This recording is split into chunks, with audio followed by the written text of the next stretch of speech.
وہ بیچاری لڑکی روتی چلاتی سب کو مدد کے لیے پکارتی رہی، مگر اتنی بھیڑ میں کوئی بھی مدد کو نہ آیا۔ ایسے لگتا تھا وہ لڑکی کسی ویرانے میں اکیلی چیخ رہی ہو۔ سب کو سانپ سونگھ گیا تھا۔ کچھ لڑکیوں نے اپنے فون سے ویڈیو بھی بنائی، جو کبھی بھی کسی ذمہ دار شخص کو دکھانے کی ہمت نہ کر سکیں، کیونکہ 3 دن بعد ہی اسی لڑکی کو وہیں کالج کے پاس گاڑی سے باہر نکال کر پھینک دیا گیا اور سب کے سامنے اس کے اوپر سے گاڑی گزار کر اس کا قصہ ہی تمام ہو کر دیا گیا۔ بہت شور مچا، مگر ان لڑکوں پر کوئی بھی الزام ثابت نہیں ہو سکا۔ سب جانتے تھے، مگر کوئی ثبوت نہیں تھا، کوئی گواہی دینے نہیں آیا۔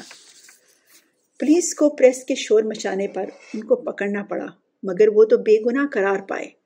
وہ لڑکے تو پچھلے 2 ہفتے سے اس شہر میں موجود ہی نہیں تھے۔ اب کوئی کیا کرتا؟ مگر اس واقعے کے بعد وہ لڑکے اور بھی زیادہ دلیر ہو گئے تھے۔ پورے شہر کی سڑکوں پر دن دناتے پھرتے۔ ان کے لیے ٹریفک کا کوئی قانون نہ تھا۔ پچھلے 3 دن سے یہ لڑکے پھر کالج کے ارد گرد چکر لگا رہے تھے۔ لڑکیوں کی جان پر بنی ہوئی تھی۔ ان لڑکوں کو تو کسی کا ڈر نہیں تھا۔ اب سب کو صرف اپنے خدا ہی سے مدد کی امید تھی کہ خدا ہی ان کا محفوظ اور نگہبان ہے۔ سب کو صرف اپنے خدا ہی سے مدد کی امید تھی کہ خدا ہی ان کا محافظ اور نگہبان ہے۔ اب اس سنسان سڑک پر ان کی گاڑی دیکھ کر زویا بہت گھبرا گئی۔ اس نے دیوار کے بالکل ساتھ لگتے ہوئے اپنی طرف سے چھپنے کی کوشش کی۔ اسی وقت وہ گاڑی سڑک سے بالکل اس کے سامنے سے گزری۔ کھڑکی سے ہاتھ نکالے ہوئے بڑی سی شراب کی بوتل کو لہراتے ہوئے ایک لڑکے کی نظر سیدھی زویا پر پڑی، اور زویا نے بھی دیکھا وہ لڑکا اسی کی طرف دیکھ رہا تھا۔ گاڑی کی سپیڈ بہت زیادہ تھی، یکدم گزر گئی، مگر ساتھ ہی شور بپا ہو گیا۔ ارے روکو، ارے روکو، دیکھو تو وہاں کوئی ہے، وہ لڑکا زور زور سے بول رہا تھا۔ زویا کو سمجھ آ گئی، وہ ضرور واپس آئیں گے۔ اس کے پاس وقت بہت کم تھا۔ اس نے ادھر ادھر دیکھا، بڑے سے گیٹ پر بہت بڑا تالا پڑا ہوا تھا، اور جہاں زویا کھڑی تھی وہاں ایک چھوٹا سا گیٹ تھا۔ زویا نے دھکا لگا کر دیکھا، وہ گیٹ اندر سے بند نہیں تھا، مگر اندر کافی پتھر اور سیمنٹ وغیرہ تھے، جس کی وجہ سے وہ گیٹ بلاک ہو گیا تھا۔ زویا نے پورا زور لگایا، گیٹ اتنا کھل سکا کہ زویا جیسی نازک سی لڑکی زور لگا کر اندر داخل ہو گئی۔ اندر داخل ہوتے ہی اس نے گیٹ کو اندر سے لاک کر دیا۔ اسی وقت باہر سڑک سے گاڑی کے رکنے کی آواز آئی۔ ارے رکو، یہاں رکو، یہاں ایک لڑکی کھڑی تھی۔ ایک لڑکی کی آواز آئی، کہاں ہے یار، کہاں ہے لڑکی؟ تمہیں تو پیتے ہی لڑکی نظر آنا شروع ہو جاتی ہے۔ دوسرے لڑکے کی بھی اسی طرح مدہوش سی آواز سنائی دی۔ نہیں یار، کالج کی لڑکی تھی، اس کا یونیفارم میں نے خود دیکھا تھا۔ پہلا لڑکا اسی طرح شراب کے نشے میں دھت لڑکھڑاتی ہوئی آواز میں بول رہا تھا۔ جب سے وہ کالج گرل کو اٹھایا ہے، اب تم کو ہر طرف کالج گرلز ہی نظر آتی ہیں۔ ہائے یار، کیا لڑکی تھی وہ! ایک اور آواز اسی کی طرح کی گونجی۔ دیکھو وہ یہی ہے، میری بات مان لو۔ آج اتنا زبردست موسم ہے، اور وہ تو تحفہ ہے اس حسین موسم کا۔ پہلا لڑکا ابھی تک اپنی بات پر ڈٹا ہوا تھا۔ یار سہیل سچ ہی کہہ رہا ہوگا، دیکھو تو صحیح، یہی کہیں چھپی ہوگی۔ یہ بات سن کر زویا کو اس قدر پسینہ آیا کہ مانو بارش سے زیادہ وہ بھیگ گئی ہو۔ اب کیا ہوگا؟ اس نے تو اپنی سانس تک روک لی۔ یہ دیکھو، گیٹ پر تو تالا پڑا ہے۔ یہ سردار جہانگیر کا محل ہے بھائی۔ اتنا بڑا ولا پورے شہر میں، پورے علاقے میں کسی کا نہیں۔ ایک لڑکی کی آواز سنائی دی، جس نے شاید کم پی رکھی تھی۔ وہ کچھ سنجیدہ لہجے میں بول رہا تھا۔ یہ دیکھو، چھوٹا گیٹ بھی تو ہے نا، پہلا لڑکا بولا۔ یار سہیل، یہ دیکھو، یہ بھی بند ہے۔ یہ گھر پچھلے 2 سالوں سے بند ہے۔ بہت خوبصورت گھر ہے، یہاں پریاں رہتی ہوں گی۔ ناصر، تمہیں کیسے پتا یہ بند ہے؟ سہیل بولا۔ اس گھر پر بہت سے لوگوں کی نظر ہے۔ یہ بہت اچھی جگہ پر ہے اور اندر سے بہت خوبصورت بنا ہوا ہے، مگر سردار صاحب اس کو بیچ ہی نہیں رہے۔ ارے چھوڑو ان باتوں کو، گیٹ کو دھکا لگا کر دیکھو۔ اور پھر وہ 2-3 دوست زور زور سے گیٹ کو دھکا لگانے لگے اور ساتھ ساتھ گانا گانے لگے، زور سے دھکا لگاؤ بھیا، زور سے۔ اندر سے بند ہے بھائی، چلو اب 2-3 دفعہ دھکا لگانے کے بعد اسی طرح ایک دوسرے کو کسی اور جگہ چل کر مستی کرنے کا کہتے ہوئے گاڑی کی جانب بڑھ گئے۔ اندر دیوار کے ساتھ چپکی ہوئی زویا نے اپنی روکی ہوئی سانس آہستہ سے لی۔ زویا اب تک بالکل ساکت بیٹھی ہوئی تھی۔ بارش مسلسل برس رہی تھی۔ بیگ اس کے پاس ہی پڑا تھا۔ گھنے درختوں کی وجہ سے یہ جگہ بارش سے کافی حد تک محفوظ تھی۔ زویا چپ چاپ بیٹھی سوچ رہی تھی، یہ زندگی بھی کیا چیز ہے۔ زویا کبھی بھی ہمت نہیں ہارتی تھی، مگر زندگی بھی شاید اس کو آسمانے پر تلی ہوئی تھی۔ بہت خوبصورت بچپن، ماں باپ کی اکلوتی اولاد۔ محبت کی شادی کو بھی سال ہی ہوا تھا کہ خدا نے شاہد اور شاہدہ کو محبت کی سالگرہ کا اتنا پیارا تحفہ دیا۔ شاہد اور شاہدہ پنجاب یونیورسٹی میں جرنلزم کے اسٹوڈنٹ تھے۔ 4 سال کی محبت اس قدر مضبوط ہو گئی کہ پرانے رشتے کمزور پڑ گئے۔ والدین کی مخالفت کے باوجود دونوں نے شادی کر لی۔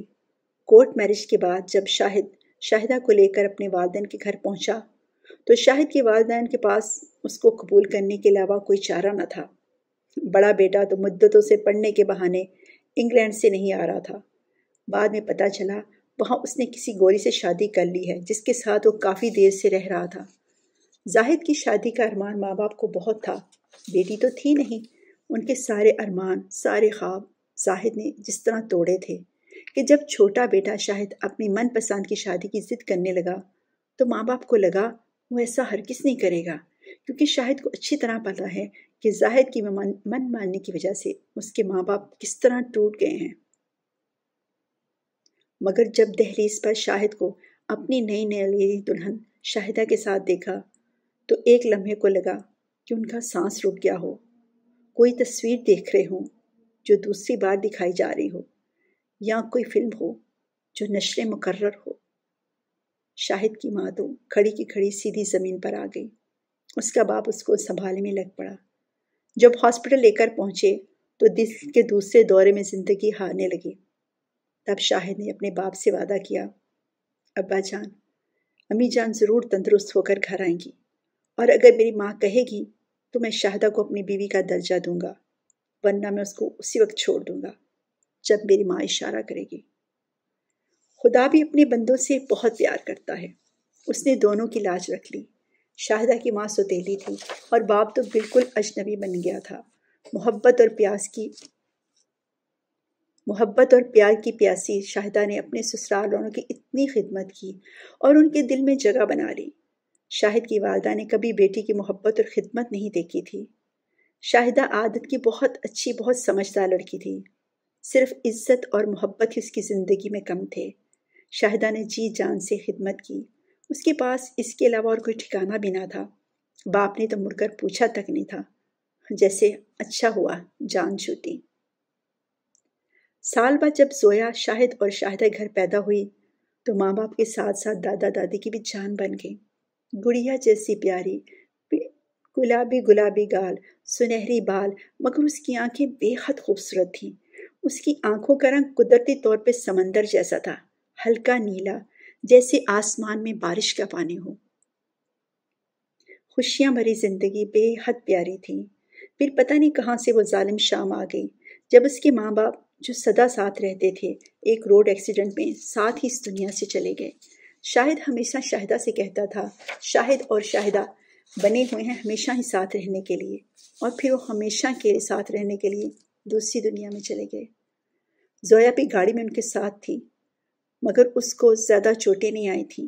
وہ 5 سال کی بچی جب 2 دن بعد ہاسپٹل میں ہوش میں آئی تو اس کے پاس صرف 2 محبت کرنے والے رہ گئے تھے۔ سب سے زیادہ محبت کرنے والا جوڑا اس سے جدا ہو چکا تھا۔ پھر تو جیسے دادا دادی کی پوری زندگی زویا میں سمٹ گئی۔ انہوں نے ساری دنیا بھلا دی اور صرف زویا کی پرورش کے لیے نئے سرے سے جوان ہو گئے۔ ان کو بہت شوق تھا کہ زویا آرمی جوائن کرے اور مریم مختار کی طرح ایک بہترین فائٹر پائلٹ بنے۔ زویا بہت سمجھدار بچی تھی۔ ماں باپ کی کمی اس نے محسوس تو کی تھی، مگر اپنے دادا دادی کو بالکل احساس ہونے نہیں دیا کہ وہ راتوں کو اپنے ماں باپ کی پیاری سی تصویریں دیکھ کر کتنی دیر تک نم آنکھوں سے بیٹھی رہتی ہے۔ وہ صرف 5 سال کی تھی جب اس کے ماں باپ اس کو چھوڑ کر ایک دوسرے کی رفاقت میں ملک عدم سدھارے تھے۔ ان کی بے تحاشا محبت بس خوابوں کی طرح یاد تھی، مگر زویا کے دادا دادی نے اس کو اس قدر پیار دیا کہ ان کے سامنے اپنے ماں باپ کا ذکر کرتے ہوئے زویا کتراتی تھی، کیونکہ یہ موضوع ان کو بہت دکھی کر دیتا تھا۔ اسی لیے ان کے سامنے وہ اور زویا کے سامنے کبھی وہ اس کے ماں باپ کا ذکر نہیں کرتے تھے۔ کبھی بے خیالی میں کوئی ایسی بات ہو جاتی تو وہ لمحے بہت بوجھل ہو جاتے، اور پھر اسی پل زویا دادا دادی کو اپنی باتوں سے بہلا دیتی۔ جب میٹرک کے ایگزام میں زویا نے پورے اسکول میں ٹاپ کیا، اس کے نمبر سائنس بلاک کے ابھی تک کے سب سے بہترین نمبر تھے، وہ دن زویا کی زندگی 15 سالہ زندگی پر، اس دن کی خوشی زویا کی 16 سالہ زندگی پر محیط تھی۔ جب اسکول میں زویا اپنے دادا دادی کے ساتھ اسٹیج پر موجود تھی تو زویا سے زیادہ ان دونوں کے چہروں پر شادمانی اور مسرت کا ڈیرا تھا۔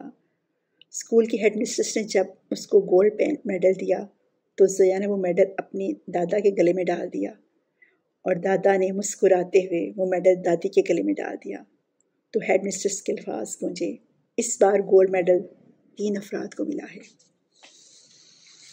زندگی کا خوبصورت ترین دن۔ اس دن زویا ساری رات دادا دادی کے ساتھ باتیں کرتی رہی۔ وہ دونوں زویا کو اپنے اپنے بچپن کے خواب سناتے رہے جو پورے نہ ہو سکے، مگر زویا نے ان سے وعدہ کیا کہ وہ ان کا وہ خواب ضرور پورا کرے گی جو انہوں نے زویا کے لیے دیکھا ہے، اور وہ ایئر فورس کی بہترین فائٹر پائلٹ بنے گی انشاءاللہ۔ اور زویا کے لیے وہ خواب ہی زندگی بن گیا۔ شہر کے سب سے بڑے کالج میں داخلہ لیا۔ FSC کے بعد اس نے ایئر فورس کالج جوائن کرنا تھا، جس کے لیے وہ دن رات محنت کر رہی تھی، مگر قسمت اس کے لیے کچھ اور ہی کر رہی تھی۔ کچھ دنوں سے دادی کی طبیعت کچھ ٹھیک نہ تھی، مگر زویا کو پتہ نہیں چلنے دیتے۔ وہ بار بار پوچھتی، دادو کیا بات ہے، آپ کچھ بیمار ہیں کیا؟ تو وہ زبردستی مسکرا کر کہتی، نہیں بیمار کہاں ہوں، بس یہ موسم بدل رہا ہے نا تو طبیعت کچھ سست ہو رہی ہے۔ زویا کے مڈ ٹرم ایگزام ہو رہے تھے، اس کی تیاری کے لیے وہ ساری رات محنت کر رہی تھی۔ اس کی منزل بہت اوپر تھی، اس کے لیے کوشش بھی بہت زیادہ ہونی چاہیے۔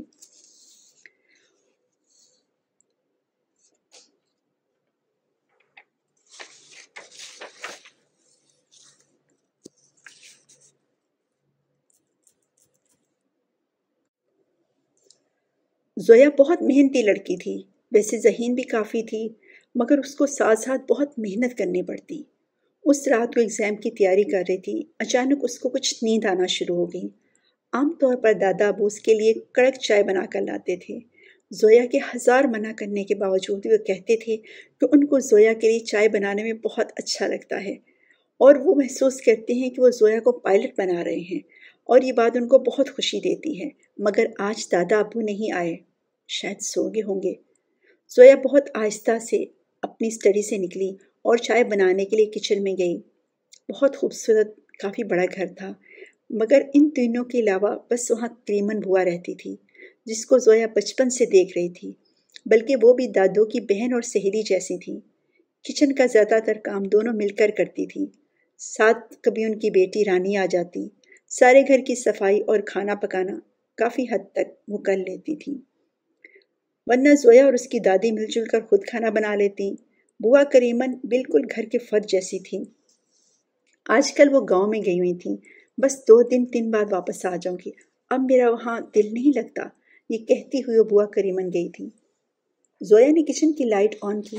حسب معمول صاف ستھرا کچن، جو بھی کھانا کھاتا کوشش کرتا کہ ساتھ ہی برتن دھو کر شیلف میں رکھ دیں۔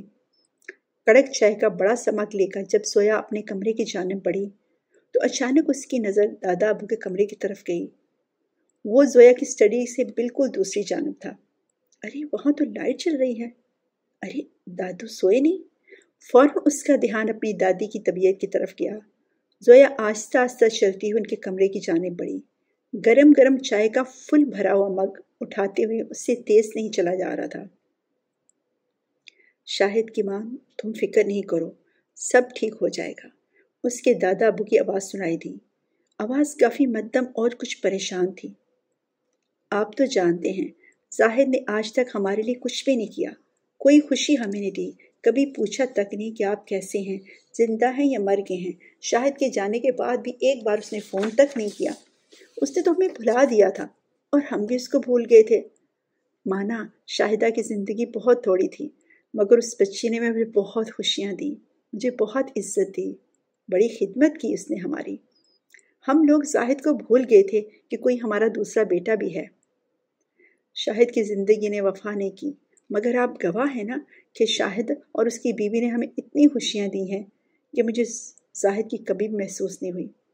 اب مجھے اپنا فکر نہیں ہے، مگر یہ جو سب کچھ ہے ہماری زویا کا ہے۔ میں کسی قیمت پر یہ زاہد کو نہیں دینے دوں گی۔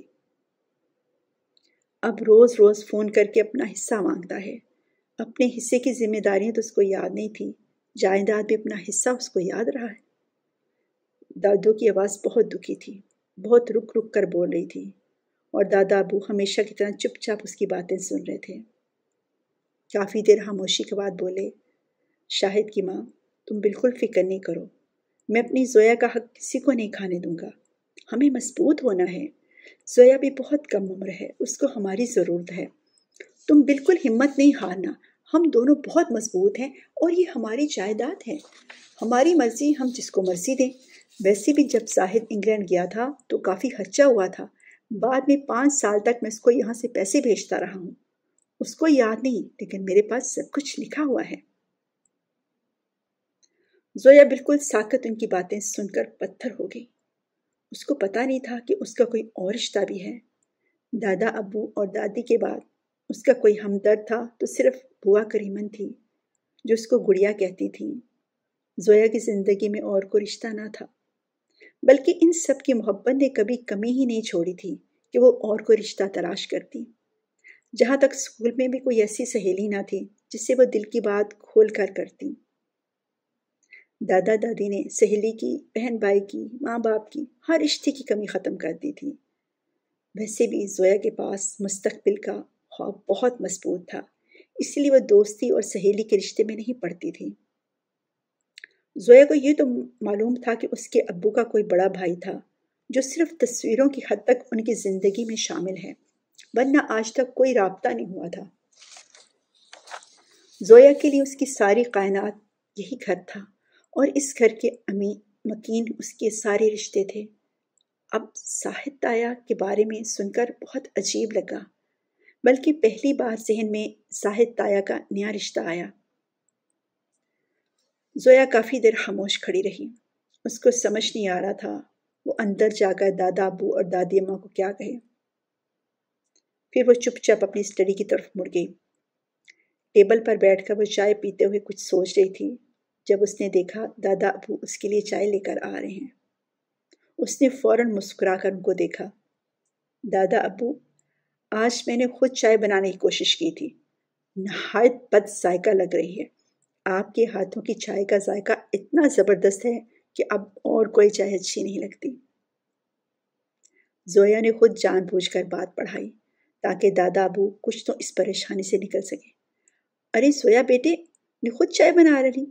مجھے لگتا ہے کہ آج میں لیٹ ہو گیا ہوں۔ دادا ابو نے بھی اپنے لہجے کو بالکل نارمل بناتے ہوئے کہا۔ نہیں، آپ لیٹ نہیں ہوئے، میرا ایک سبجیکٹ ختم ہو گیا تھا، اس لیے چائے پینے کو دل کر رہا تھا، مگر لگتا ہے اب آپ کو ہی روز بنانا پڑے گی۔ زویا کی آواز بھی مسکرا رہی تھی۔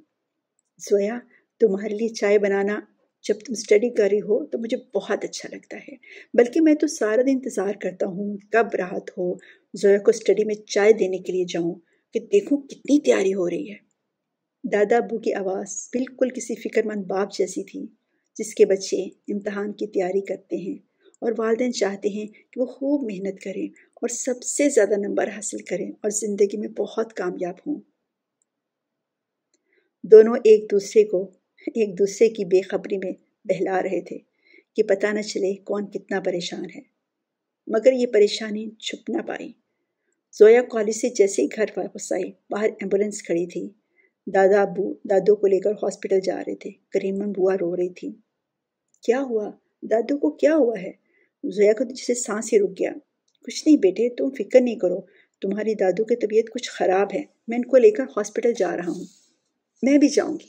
کالج بیگ کریمن بوا کے ہاتھوں میں تھما کر وہ دادا ابو کے ساتھ ایمبولینس میں بیٹھ گئی۔ زویا نے اپنی ساری زندگی میں دادا ابو کو اس قدر پریشان نہیں دیکھا تھا۔ دادا ابو آپ فکر نہیں کریں، دادو بالکل ٹھیک ہو جائیں گی۔ زویا نے ایمبولینس میں دادو کو اسٹریچر پر آکسیجن ماسک لگا کر بالکل بے خود دے کر جسے خود کو تسلی دی۔ دادا ابو کچھ نہیں بولے۔ زویا کا ہاتھ تھام کر لیا۔ ان کی آنکھوں میں بہت سا پانی جمع تھا اور پھر انچاہتے ہوئے پانی ان کے ضعیف گالوں پر رواں ہو گیا۔ Please Dadu, please. زویا باقاعدہ سسکیاں لے کر رونے لگی۔ نہیں زویا بیٹے، تم بہت بہادر ہو، رونا نہیں، بہادر بننا ہے۔ تم اپنے بہادر دادو کی بیٹی ہو۔ چہرے پر آنسوں بالکل خشک کرنے کے بعد دادا ابو نے زویا کو اپنے ساتھ لگا لیا، جیسے اس کو اپنے ہونے کا احساس دلا رہے ہوں۔ مگر ہوا کیا؟ دادو تو گھر سے خاموشی سے ان کے ساتھ چل پڑی تھی۔ بس کچھ سانسیں تھیں، وہ بھی ہاسپٹل میں آنے کے بعد خاموش ہو گئی۔ جیسے ڈاکٹر نے باہر آ کر کہا، سوری، شی از نو مور، دادا ابو بالکل ساکت ہو گئے۔ زویا نے بے یقینی سے ادھر دیکھا، پتہ نہیں کیا دیکھ رہی تھی وہ۔ پھر وہ دادا ابو کہتی ان سے لپٹ گئی۔ مگر دادا ابو وہاں کہاں تھے؟ وہ کس طرح اپنے شریک سفر کو اکیلا اتنے لمبے سفر پر جانے دیتے؟ زویا کو کچھ پتہ نہیں کیا ہوا۔ ساری دنیا یکدم بالکل اجنبی، بیگانے چہرے، اس کے پاس خاموش اس کے دادا ابو۔ پھر اس کو کچھ ہوش نہیں رہا۔ وہ کب تک بے سدھ رہی، کون آیا کون گیا، کیا ہوا، اس کو کچھ پتہ نہیں۔ یکدم سیل فون کی بیل بجی تو زویا کو ہوش آیا۔ وہ کہاں تھی؟ اس نے انجان نظروں سے دیکھا۔ وہ درخت کے نیچے بیٹھی ہوئی تھی۔ بارش اب کافی کم ہو گئی تھی۔ باہر شاید کوئی فون بجا تھا۔ ارے یار آ جاؤ، واقعی یہاں کوئی لڑکی نہیں، میں تب سے چھپ کر بیٹھا ہوا تھا۔ میں نے PUBG گیم کے 2 راؤنڈ بھی جیت لیے۔ میں نے تم سے کہا تھا کہ تم جاؤ، میں یہاں رہوں گا، وہ لڑکی یہیں کہیں چھپی ہوگی، ہمارے جانے کے بعد تو باہر نکلے گی۔ اب آدھے گھنٹے سے زیادہ ہو گیا ہے، یار آ جاؤ، یہ تو سارا نشہ ہی اتر گیا آج کا۔ ہاں آ جاؤ، وہیں اپنی ڈارلنگ کے پاس چلتے ہیں۔ زویا خاموشی سے سن رہی تھی۔ اس لڑکے نے شاید ہیڈ فون پہنے ہوئے تھے، اس لیے دوسرے لڑکے کی آواز اس کو نہیں سنائی دی، مگر اس لڑکی کی موجودگی ہی زویا کو پتھر کرنے کے لیے کافی تھی۔ زویا شاید اتنی دیر سے اپنے خیالوں میں کھوئی ہوئی تھی، ورنہ جب وہ لڑکے گاڑی سٹارٹ کر چلے گئے تھے اس نے کچھ ہی دیر بعد گھر کے لیے چلے جانا تھا۔ مگر تیز بارش کو دیکھتے دیکھتے وہ کب اپنی زندگی میں آئے ہوئے تیز طوفان میں گم ہو گئی۔ اب اس کو ہوش آیا۔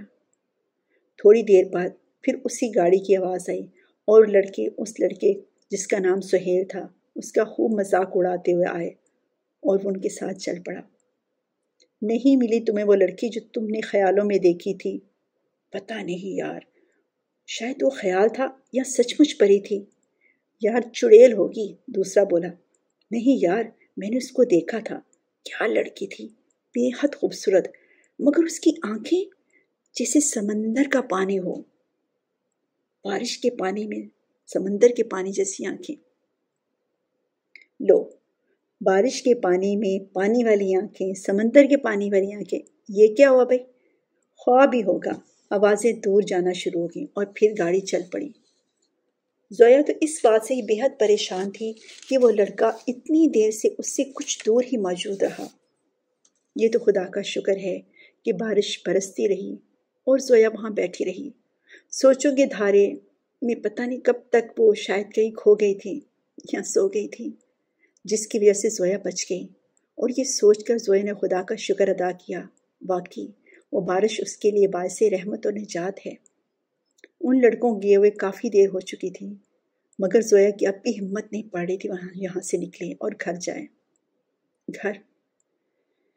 گھر کیسا گھر، کون سا گھر؟ خیر، زویا نے اٹھ کر چھوٹے سے گیٹ کے چھوٹے سے سوراخ سے باہر دیکھا۔ سڑک اب بالکل سنسان تھی۔ زویا آہستہ سے اپنا بیگ لے کر چھوٹے گیٹ کا لاک اندر سے کھولنے لگی۔ اچانک بڑے گیٹ پر آ کر ایک بہت بڑی گاڑی رکی۔ زویا کا بڑھتا ہوا ہاتھ رک گیا۔ وہ بھاگ کر پاس کے بڑے درخت کے پیچھے چھپ گئی۔ بڑا گیٹ کھولا گیا اور گاڑی اندر داخل ہوئی۔ زویا درخت کے پیچھے سے حیران پریشان سب کچھ دیکھ رہی تھی۔ گاڑی سے 2 آدمی نکلے۔ ان کے ہاتھ میں کچھ سامان تھا جس کو لے کر وہ اندر کی جانب بڑھے۔ اندر جانے کے لیے انہوں نے بڑے دروازے کا تالا کھولا۔ دونوں اندر داخل ہوئے۔ زویا حیران یہ سب کچھ دیکھ رہی تھی۔ تھوڑی دیر بعد ایک آدمی باہر نکلا۔ منرل پانی کا ایک بہت بڑا کٹر نکال کر گاڑی سے پھر اندر لے کے گیا۔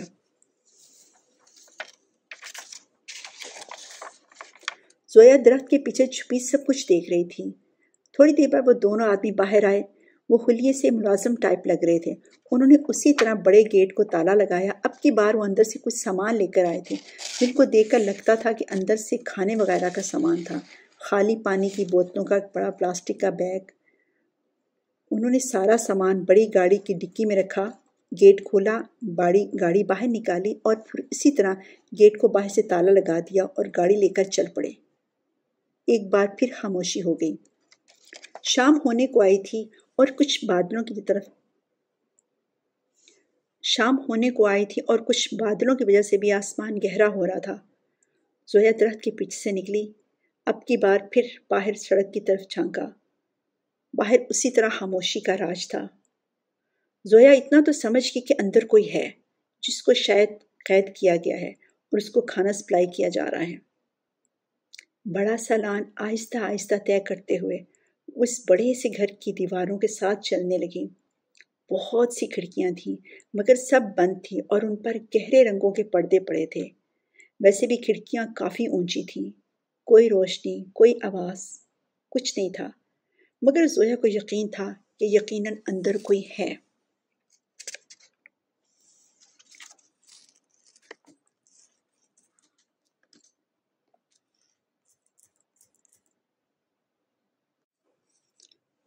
زویا نے اپنا بیگ اپنی پشت پر لٹکا دیا۔ گھر کے چاروں طرف گھومتے گھومتے اس کو کافی دقت ہو رہی تھی۔ بہت زیادہ درخت تھے، کافی وقت لگ رہا تھا۔ دیواروں کے ساتھ ساتھ کافی خودرو پودے بڑھے ہوئے تھے۔ گھر کی پچھلی طرف دیوار تو بالکل ہی کسی جنگل جیسے بڑے درخت تھے جن پر مختلف پرندے اپنے اپنے گھونسلے بنائے ہوئے تھے۔ ایک نظر میں وہ گھر بالکل ویران لگ رہا تھا۔ گلہری بھی اپنے ننھے منھے بچوں کے ساتھ درختوں پر پھدک رہی تھی۔ زویا کو ابھی تک کچھ نظر نہیں آیا تھا اور اب تو اندھیرا بھی ہونے کو تھا۔ بہتر ہے یہاں سے نکل جایا جائے، کیونکہ اس کا گھر یہاں سے کافی دور تھا اور وہاں پر پہنچتے پہنچتے یقیناً رات ہو جانی تھی۔ یہی سوچ کر واپس مڑی۔ اسی وقت کہیں سے ہلکی سی کھانسی کی آواز آئی، بہت کمزور سی، بیمار سی آواز۔ زویا نے ہر طرف دیکھا مگر کچھ نظر نہیں آیا۔ وہ دیوار کے ساتھ ساتھ درختوں اور پودوں نما جھاڑیوں کے ساتھ ساتھ چل رہی تھی۔ وہاں سے ایک کھڑکی سے ہلکی سی روشنی نظر آئی۔ وہ کھڑکی کسی تہہ خانے کی لگ رہی تھی۔ زویا نے نیچے بیٹھ کر دیوار میں دیکھا۔ اس چھوٹی سی کھڑکی یا روشن دان سے اندر جھانکنے کی کوشش کی۔ اس روشن دان کے چاروں طرف خود رو جھاڑیاں اگی ہوئی تھیں۔ زویا نے ان جھاڑیوں کو ہٹایا تو اسے ایک تہہ خانے کا کمرہ نظر آیا جہاں مدھم سی لائٹ آن تھی۔ ایک بیڈ تھا اور ایک اسٹڈی ٹیبل لگ رہا تھا جس پر ایک ٹیبل لیمپ روشن تھا، جس کی روشنی صرف ٹیبل پر پڑ رہی تھی اور بہت سی کتابیں ٹیبل پر پڑی تھیں۔ ایک آدمی کرسی پر بیٹھا ہوا تھا۔ اس کے ہاتھ میں پانی کی بوتل تھی۔ وہ پانی پی رہا تھا۔ اس آدمی کا رخ دوسری جانب تھا مگر اس کا آدھا چہرہ نظر آ رہا تھا۔ کوئی بوڑھا آدمی تھا، کافی کمزور لگ رہا تھا۔ کمرے میں ٹی وی بھی آن تھا لیکن اس کی آواز بالکل بند تھی۔ اچانک وہ آدمی پانی پیتے ہوئے کرسی سے نیچے گر گیا۔ اسے اٹھا نہیں جا رہا تھا۔ زویا دیکھ رہی تھی وہ کتنی دیر ساکت پڑا رہا، پھر آہستہ آہستہ اپنے آپ کو زمین سے اٹھانے کی کوشش کرنے لگا۔ ٹیبل کو پکڑ کر وہ آہستہ سے اٹھا اور کرسی پر بیٹھ گیا۔ اس کے چہرے پر بہت بے بسی اور بے کسی تھی۔ ہیلو انکل، ہیلو، زویا نے آواز دی۔ پہلے تو زویا کی آواز اس قدر مدھم تھی کہ خود اس کو سنائی نہ دی۔ پھر زویا نے گلا صاف کر کہا، ہیلو انکل، ہیلو۔ اب کی بار اس کی آواز کافی بلند تھی، ہیلو انکل۔ وہ شخص اچانک چونک گیا اور ادھر ادھر دیکھنے لگا۔ اوپر انکل، اوپر کھڑکی کی طرف۔ روشنی بہت مدھم تھی، اس لیے اس کو زویا نظر نہیں آ رہی تھی، صرف آواز سنائی دی۔ کون ہے؟ آواز بہت نرم اور حیران تھی۔ انکل، میں زویا ہوں۔ آگے کیا ہوا اس کے لیے سنیں اگلی قسط۔